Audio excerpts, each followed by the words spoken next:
Hello, welcome you all to Be Educate. So in this video, we are going to see step-by-step process for CLAT 2024 application. So CLAT 24 की कैसी हम application करने वाले हैं step by step हम इस video में जानेंगे।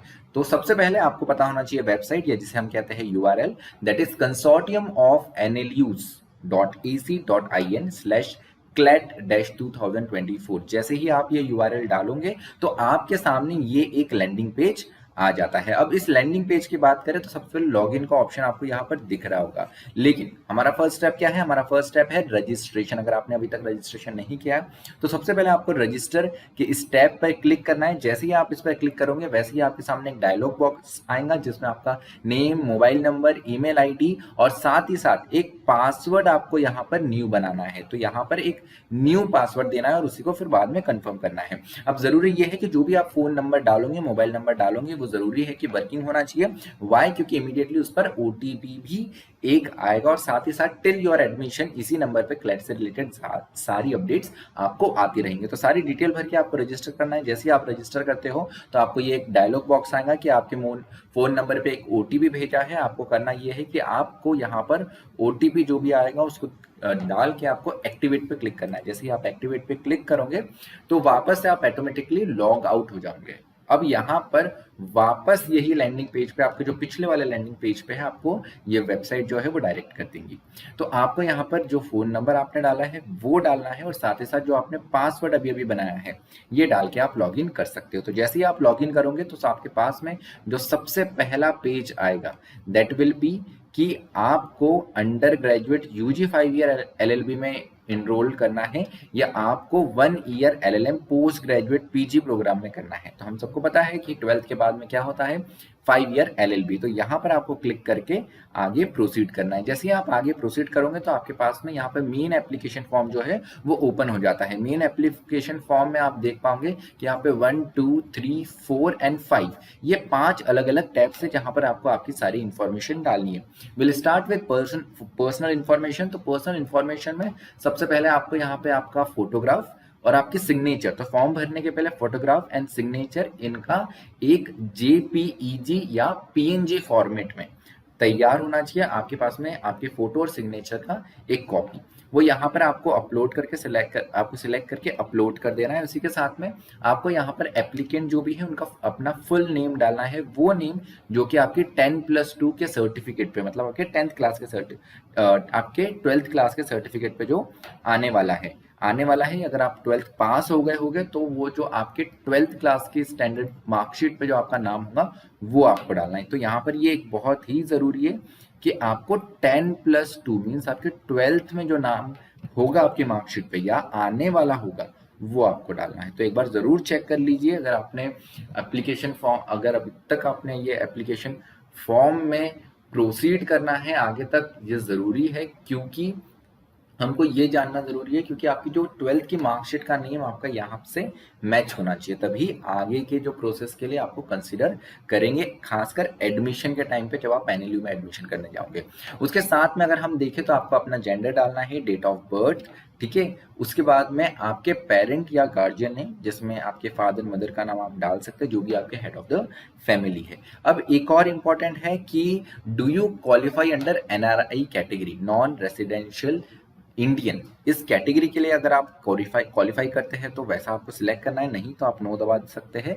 वैसे यहाँ पे NRI स्पॉन्सर्ड कैटेगरी के बारे में बताया हुआ है। ये NRI स्पॉन्सर्ड कैटेगरी क्या होती है इसके लिए आप हर NLU के ब्रोशर में चेक कर सकते हैं, सबके लिए अपनी गाइडलाइन है। अब उसके बाद में द नेक्स्ट थिंग इज कि ऑल इंडिया कैटेगरी। अब यहाँ पे ये ऑल इंडिया कैटेगरी क्या है? All India category whether you belong to general category, OBC category या ST और SC। तो जैसे ही आप इस पे क्लिक करोगे तो आपके पास में ये ऑप्शंस आ जाएंगे, ठीक है। जो भी आपका कैटेगरी है वो कैटेगरी आपको सिलेक्ट करना है। जैसे if you belong to OBC तो OBC सिलेक्ट करने के बाद में आपको एक डॉक्यूमेंट जो है वो अपलोड भी करना है। OBC कि अगर आप ओबीसी को बिलोंग करते हो तो आपको ओबीसी सर्टिफिकेट जो भी आपका ऑफिसर ने आपको दिया होगा, जो भी एक रजिस्टर जैसे हमारे डिस्ट्रिक्ट ऑफिस से या आपके तालुका ऑफिस से जो सर्टिफिकेट बनता है कैटेगरी का, उसे अपलोड करना है if you belong to reserve category, that is OBC, SC और एसटी। ठीक है, अब एक और जरूरी चीज यहाँ पर यह है कि यहाँ पे ऑल इंडिया कैटेगरी की बात करी हुई है। बहुत सारे स्टेट होता है, जैसे for example if we take Maharashtra, तो महाराष्ट्र का अगर स्टेट रिजर्वेशन हम देखते हैं तो यहाँ पर आपको ओबीसी के साथ में एनटी, डीटी, एससी, एसटी ऐसे देखने को मिलते हैं। तमिलनाडु में भी देखें तो वहां पर हमको मोस्ट बैकवर्ड क्लासेस देखने को मिलती है। ठीक है, ये तो आपका स्टेट का कैटेगरी हुआ, पर आपको ऑल इंडिया कैटेगरी पता होना जरूरी है, जो कि केवल इन 3 में ही लाई करता है। ठीक है, so if you select OBC, अगर आप ओबीसी सिलेक्ट करोगे तो यहाँ पे आपको ऑप्शन आ जाएगा whether you belong to non creamy layer. तो ये भी आपको चेक कर लेना है कि ओबीसी के साथ साथ आप नॉन क्रीमिलियर होनी चाहिए। अगर if you belong to general category तो आपको यहाँ पर एक डायलॉग बॉक्स देगा whether you belong to EWS category क्या। ठीक है, तो ये भी एक इंपॉर्टेंट चीज है जो हमको फॉर्म भरते टाइम याद रखनी। जैसे यहाँ पे जनरल सिलेक्ट करा तो यहाँ पे ईडब्ल्यूएस में आप है या नहीं ये पूछता है। उसके बाद में अगर हम देखें तो whether you belong to PWD category, या पीडब्ल्यूडी कैटेगरी मतलब जो पर्सन डिफरेंटली एबल या विथ डिसेबिलिटी है। अब ये डिसेबिलिटी भी जो है आपके सर्टिफिकेट्स वगैरह आपके पास उसके लिए रिलेवेंट डॉक्यूमेंट होना चाहिए, और डिसेबिलिटी क्लैट तभी मानेगा तब ये 40% या इससे ज्यादा हो। तो यहाँ पर आपको सारी आपकी डिटेल्स भर के आपको सेव एज ड्राफ्ट पे क्लिक करना है, और यहाँ पर एक आगे वाला एरो है, इस पे आप जैसे ही क्लिक करोगे you will move from information to communication details. अब कम्युनिकेशन डिटेल में यहाँ पर आपको करस्पॉन्डिंग एड्रेस, जहाँ पे क्लैट जो है अगर उनको कोई लेटर वगैरह भेजना है तो वो एड्रेस आप डाल सकते हैं, और आपका परमानेंट एड्रेस। मैक्सिमम केस में ऐसा होता है जो अपना परमानेंट एड्रेस है वही हमारा करस्पॉन्डेंस एड्रेस होता है। लेकिन फॉर एग्जाम्पल आपका घर कहीं और है और आप कहीं और, आपको परमानेंट रेसिडेंट किसी और सिटी में और आप टेम्परेरी किसी और सिटी में है जहाँ पे आप चाहते हो कि लेटर वगैरह आए, तो आप वो करस्पॉन्डेंस में वो एड्रेस डाल सकते हो। बट आई विल सजेस्ट कि जो आपका परमानेंट एड्रेस है आप वही डालो करस्पॉन्डेंस में, तो दैट विल बी बेटर। ठीक है, चलो अब नेक्स्ट यहाँ पर आपका डिस्ट्रिक्ट पिन कोड सब कुछ आपको डालना है। साथ ही साथ इसमें एक और इम्पोर्टेंट थिंग ये कि आपका मोबाइल नंबर जो आपने सबसे पहले डाला था जिसपे ओटीपी आएगा उसी पर सारे नोटिफिकेशन आने वाले हैं। उसके साथ में यहाँ पे आपको एक अल्टरनेट कॉन्टैक्ट नंबर भी डालना है, एंड दैट इज असेंशियल। कैसे असेंशियल, देखो आप यहाँ पर एक आपको स्टार दिख रहा होगा, तो यहाँ पर ये जो भी स्टार दिखता है दैट इज कॉल्ड एस्टेरिक। तो जहां जहां ये एस्टेरिक मेंशन्ड है आपको जरूरी है कि वहां वहां डिटेल आपको भरनी है, और साथ ही साथ आपको एक अल्टरनेट ईमेल आईडी भी यहाँ पर डालनी है। उसके बाद में जैसे ही हम कम्युनिकेशन डिटेल भरते हैं, सेव एज ड्राफ्ट पे क्लिक करने के बाद में आपको आगे क्लिक करना है। आप जैसे ही आगे क्लिक करोगे तो आपको क्वालिफाइंग एग्जाम डिटेल्स आएगा। तो क्लैट यूजी के लिए आपका क्वालिफिकेशन जरूरी है 10+2। तो जैसे ही आप क्वालिफाइंग एग्जाम पे क्लिक करोगे तो यहाँ पे आपको ऑप्शन देगा कि वेदर 10+2 में आपका आर्ट्स है, कॉमर्स है, ह्यूमैनिटीज है, साइंस है या कुछ और है। ठीक है, तो आपको रिस्पेक्टिव जो भी आपका ब्रांच है, जो भी आपका स्ट्रीम हो, वो आपको क्लिक करके आपको आगे बढ़ना है। आपको बोर्ड या यूनिवर्सिटी का जो भी नेम है वो आपको डालना है। उसके साथ में अगर देखें तो एक और इम्पॉर्टेंट जो यहाँ पर बॉक्स है दैट इज अपेयरिंग और अपेयर्ड और पास्ट। अगर आप 12th पास हो गए हैं तो आपको ये पास्ट पे क्लिक करना है। लेकिन अगर आप अभी next year that is in Feb और मार्च, हमारी 12th की एग्जाम है 2024 में, अगर आप फेब या मार्च 2024 में एग्जाम देने वाले हो 12th की, तो आपको यहाँ पे अपेयरिंग या अपेयर्ड पे क्लिक करना है। ठीक है, जो लोग ऑलरेडी पास्ड होंगे उनको यहाँ पे मंथ ऑफ पासिंग डालना है अपना, वो आपकी मार्कशीट पे आपको दिख जाएगा। लेकिन जो बच्चे अभी देने वाले, जो उन्होंने 12th की एग्जाम नहीं दी है, उनको क्या करना है, तो उनके लिए यहाँ पर एक स्पेसिफिकली मेंशन है कि अगर आप 2024 फेब मार्च में एग्जाम दे रहे हो तो आपको यहाँ पर मंथ ऑफ पासिंग जो है वो सिलेक्ट करना जरूरी है, एंड दैट विल बी जून। तो आपको जून सिलेक्ट करना है मंथ ऑफ पासिंग, और ईयर ऑफ पासिंग आपको 2024 सिलेक्ट करना है। साथ ही साथ मार्क तो अभी तक आपने एग्जाम दी नहीं है, तो आपको परसेंटेज वाला कॉलम जो है वो ब्लैंक छोड़ना है उन बच्चों के लिए जो कि अपेयरिंग है। लेकिन जो पास्ट वाले बच्चे हैं उनको यहाँ पर आपके जो भी परसेंटेज है वो भरना जरूरी है। वही सेम स्टेप यहाँ पे भी सेव एज ड्राफ्ट, और आपको आगे मूव होना है। जैसे आप आगे मूव होंगे तो हमारी 1 2 3 ये इंफॉर्मेशन हो गई। अब आता है टेस्ट सेंटर प्रेफरेंसेस की बात। तो यहाँ पर अलग अलग टेस्ट प्रेफरेंस सेंटर है। तो जैसे मैंने फॉर एग्जाम्पल यहाँ पे मुंबई, थाने एंड पुणे भरा है, तो ऐसे ही आप प्रेफरेंस, आपको 3 प्रेफरेंस भरना बहुत ही ज्यादा जरूरी है। जितने जल्दी फॉर्म आप भरोगे हाई चांसेस कि आपको फर्स्ट प्रेफरेंस वाला ही सेंटर मिल सकता है। एकदम लास्ट मोमेंट पे आप भरोगे तो हो सकता है आपको थर्ड प्रेफरेंस, या अगर थर्ड प्रेफरेंस भी फुल हो गया हो तो आपको कोई और ही मिले। ठीक है, तो इसलिए टाइम से पहले फॉर्म भरना is very essential. Now save as draft, और उसके आगे आपको आगे ये एरो क्लिक करना है और वैसे ही आप रिजर्वेशन पे आ जाओगे। अब ये थोड़ा सा यहाँ पर कॉम्प्लिकेटेड सा आपको लग सकता है। यहाँ पे सारे के सारे एनएलयूज के नाम दिए रहेंगे। अब सारे एनएलयूज के जो नाम दिए हुए हैं यहाँ पर आपको, जैसे इफ आई सी, तो एक लाइन से सारे एनएलयूज के नाम दिए हुए हैं। अब इफ सी, तो अगर आप महाराष्ट्र नेशनल लॉ यूनिवर्सिटी वाले, जैसे हम एक फॉर एग्जांपल सबसे पहले एनएलएसआई से इट इज स्टार्टेड, अगर हम महाराष्ट्र नेशनल लॉ यूनिवर्सिटी पे जाते हैं तो यहाँ पर वो आपसे पूछता है, do you want to claim state level reservation of Maharashtra. इसको आपको यस या नो क्लिक करना है। ठीक है, तो ये हर एनएलयू के लिए आपको सिलेक्ट करना है जहां जहां रिजर्वेशन है।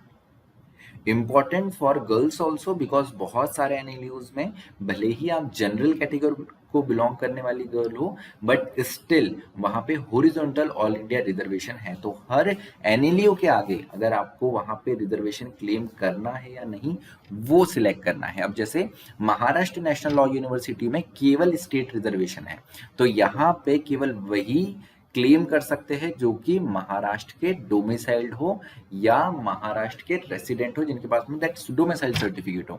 और जैसे ही आप इस पे यस क्लिक करते हो तो वो पूछता है कि आप इनमें से किस कैटेगरी के लिए एप्लीकेबल हो।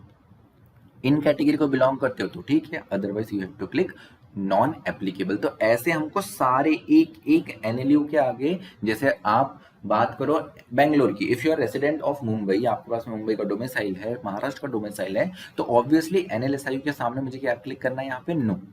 ठीक है, उसके अलावा कुछ कैटेगरी भी है for if you are J and K resident, या आप नॉर्थ ईस्ट के रेसिडेंट हो, या आप वार्ड्स ऑफ एक्स सर्विसमैन या डिफेंस पर्सनल हो, जिस जिस एनएलयूज में इनके लिए रिजर्वेशन है वहां वहां आपको ये चेक बॉक्स मिलेगा। तो बड़े आराम से एक एक एनएलयू हमको देखना काफी ज्यादा जरूरी है। जैसे हम बात करें सोनीपत की, तो सोनीपत में यहाँ पे if you are ward of land owner of RGEC, अब यही यहाँ का लोकल रिजर्वेशन है।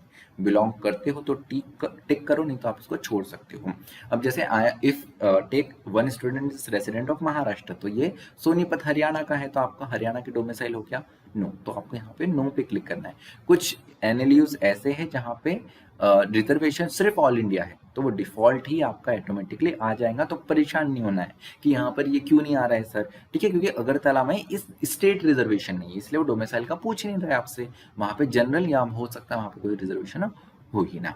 ठीक है, ये सारे के सारे एनएलयूज में क्लिक करने के बाद में आपको यहाँ पे चेक बॉक्स पे टिक करना है, और चेक बॉक्स पे टिक करने के बाद में last line is very important, I do here bye, दो ऑप्शन आएंगे, वेदर टू कंसेंट और do not consent that my detail be shared with any third party. अब इंपॉर्टेंट है, अगर आप कंसेंट देते हो तो बहुत सारे प्राइवेट यूनिवर्सिटीज के आपको कॉल आते रहेंगे। ठीक है, अगर आप यहाँ पे डू नॉट कंसेंट करते हो तो क्लैट कंसोर्टियम जो है वो आपकी इंफॉर्मेशन किसी भी प्राइवेट कॉलेज या एंटिटी के साथ शेयर नहीं करेगा। ठीक है, उसके बाद में आपको सबमिट फॉर्म पे क्लिक करना है, और जैसे ही आप सबमिट फॉर्म पे क्लिक करोगे तो आपके पास में एक ऐसा बॉक्स बन के आएगा जिसमें आपका सबसे पहले फोटो, फिर आपके पास में सिग्नेचर, यहाँ पे आपका नाम आप चेक कर सकते हो, photo signature one by one एक एक चीज चेक करते हुए चलनी है।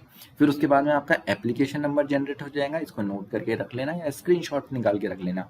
आपका नेम, डेट ऑफ बर्थ, किस प्रोग्राम के लिए अप्लाई करा है वो, और साथ ही साथ अभी स्टेटस क्या है। जैसे मैंने अभी तक पेमेंट नहीं करा है तो it is showing me submitted but payment pending, और लास्ट में ईमेल आईडी। अब यहाँ पे ईमेल आईडी वैलिडेट करने का भी एक ऑप्शन है, जैसे ही आप यहाँ पे क्लिक करोगे तो आपकी ईमेल आईडी पे एक ओटीपी आएगा, ओटीपी डाल के आप आपकी ईमेल आईडी भी वेरीफाई कर सकते हो। तो आपको मेल पे भी जो कंसोर्टियम ऑफ एनएलयूज है इनके अपडेट आपको आते रहेंगे। ठीक है, आपको लगता है कि कहीं पर कुछ पर्टिकुलर गलती हो गई है तो आप एडिट एप्लीकेशन फॉर्म पे क्लिक कर सकते हो। ठीक है, उसके अलावा अब जो नेक्स्ट स्टेप है वो है हमारे एनएलयू प्रेफरेंस। तो आपको सारे के सारे एनएलयूज का प्रेफरेंस डालना है। तो फॉर्म में ये तो हमारा एप्लीकेशन हो गया, अब हम एनएलयू प्रेफरेंस पे डालेंगे।